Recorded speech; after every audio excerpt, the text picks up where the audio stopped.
Hello everyone, today I'm going to show you a pretty quick tip, and that is how to change this line type for the section.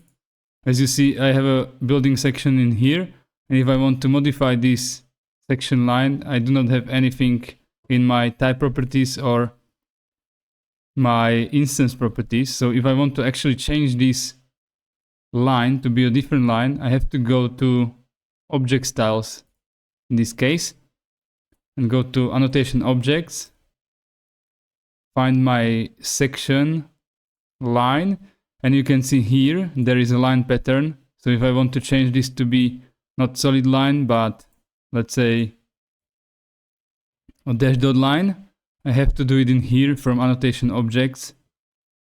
And if I hit apply and OK, now my section line pattern is different.